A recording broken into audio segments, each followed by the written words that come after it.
১৬ নম্বর জাতীয় সড়কের হাওড়ার অঙ্কুরহাটিতে এরোপ্লেন। আকাশপথে নয়, এরোপ্লেন যাচ্ছে ১৬ নম্বর জাতীয় সড়ক ধরে।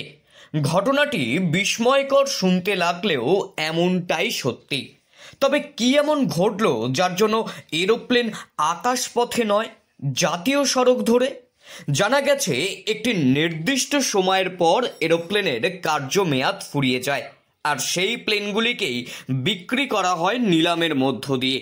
তেমনই একটি প্লেন ক্রয় করেছেন একটি সংস্থা। সেই প্লেনটিকেই কলকাতা বিমানবন্দর থেকে নাগপুরে নিয়ে যাওয়া হচ্ছে সড়ক পথ ধরে। এই দৃশ্যকে অবশ্য মুঠো ফোন বন্দি করতে ছাড়েননি কেউই।